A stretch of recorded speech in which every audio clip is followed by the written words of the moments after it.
premières lueurs du jour en mer Adriatique, l'équipage du capitaine Davide Sanulli entame la récolte des moules au large de la région de l'Émilie-Romagne en Italie.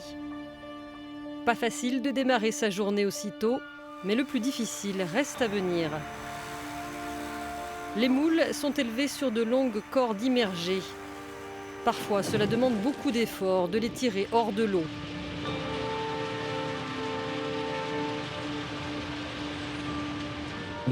C'est dur, mais je ne me plains jamais. Tous les métiers ont leurs difficultés.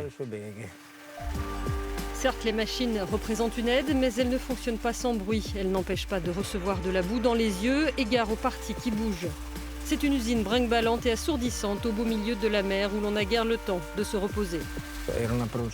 Avant, on devait tout faire à la main. Maintenant, on a toutes les machines qu'il nous faut. La technologie soulage notre dos, c'est un avantage. Mais d'un autre côté, elle a rendu le travail beaucoup plus frénétique. L'équipage porte des gants de protection, de lourds tabliers et des bottes en caoutchouc, volontairement trop grandes pour pouvoir rapidement les enlever si un pêcheur passe accidentellement par-dessus bord. Sur un pont couvert de mollusques glissants, le risque de chute est très important.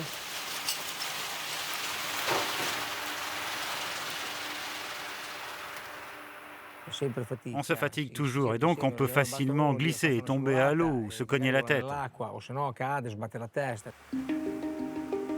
La pêche et l'aquaculture marine figurent encore aujourd'hui parmi les métiers les plus risqués. Sur les chalutiers en mouvement, les pêcheurs peuvent, sans qu'on s'en aperçoive, passer par-dessus bord et se noyer. Il y a aussi les bateaux qui heurtent des obstacles et coulent. Rien qu'en 2019, au moins 16 pêcheurs ont perdu la vie dans les eaux européennes et plus de 200 ont été grièvement blessés. Pour Lorenzo, 19 ans, la récolte des moules est uniquement un job d'été. Selon lui, même si c'est une activité qui paye bien, rares sont les jeunes réellement intéressés par cette carrière. Ils disent que c'est dur d'être pêcheur, et effectivement c'est vrai. L'été, on doit se lever tôt, ce qui veut dire qu'il faut se coucher tôt, et donc ne pas faire la fête le soir. C'est un sacrifice que très peu de jeunes sont prêts à faire.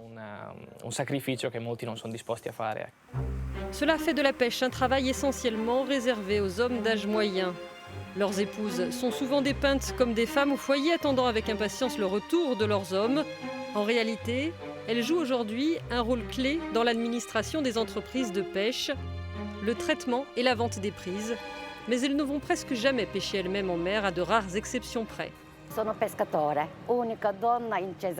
Je suis une pêcheuse, la seule femme de Cesenatico et de toute l'Émilie-Romagne qui travaille sur un bateau de pêche. Je ne dirais pas que c'est un travail très difficile pour un homme, sauf les jours de tempête où nous risquons de heurter des troncs d'arbres flottant en mer. Mais pour une femme qui doit aussi s'occuper de la maison et des enfants, c'est un travail des plus durs. Chidem Moshosholou, qui a 2 filles maintenant adultes, travaille sur un petit bateau de pêche. Les réglementations sur les conditions de travail ne tiennent souvent pas compte des petits navires. Les règles sont plus nombreuses pour les gros bateaux qui passent des semaines et des mois en mer.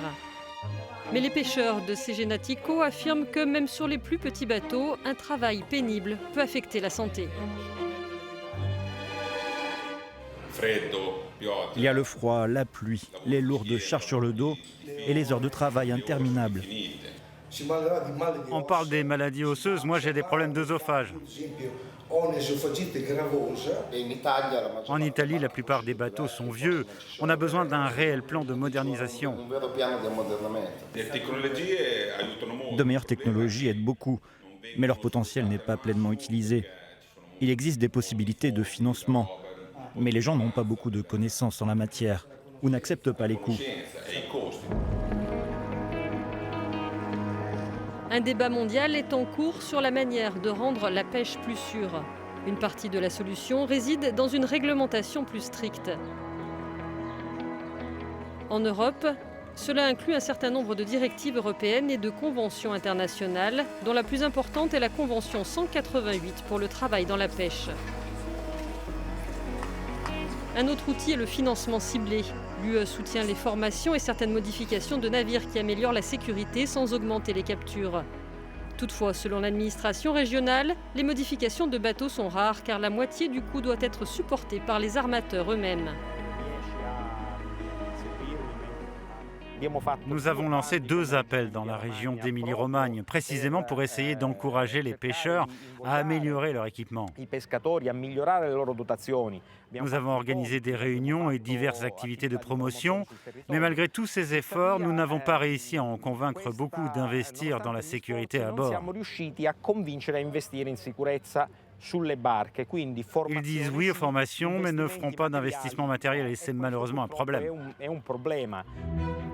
La modernisation des navires les plus anciens est coûteuse et limitée par le manque d'espace à bord. Mais les nouveaux navires peuvent être conçus dans un souci de sécurité accrue. Alberto Stefanini est ingénieur en sécurité technique. Il inspecte les navires de pêche, notant les petites améliorations qui font une grande différence. Protection pour les cordes mobiles, sécurité des installations, hauteur des garde-corps et les dispositifs comme la climatisation qui rendent le travail plus confortable et donc plus sûr. Un équipage calme et joyeux résistera mieux à la fatigue qui est inévitable dans ce type de travail. Il y aura donc moins d'accidents à bord et les navires de pêche seront globalement plus sûrs.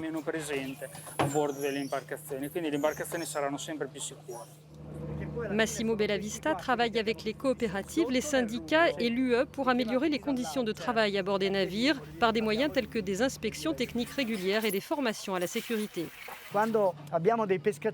Lorsque les pêcheurs partent en mer, l'objectif principal est qu'ils reviennent sains et saufs. Tout le reste n'a pas d'importance. Il est donc extrêmement important d'appliquer et de suivre les règles.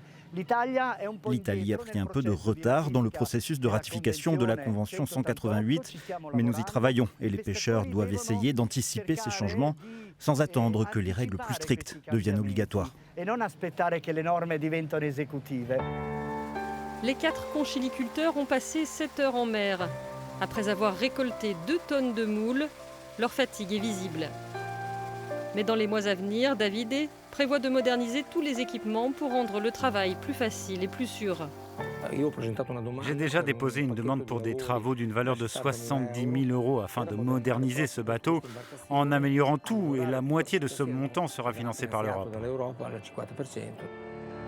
Le chemin du retour est le premier moment où l'équipage peut enfin se reposer, se restaurer. La journée n'est pas encore terminée. Au port, il faudra décharger les moules et préparer le bateau pour repartir tôt le lendemain matin.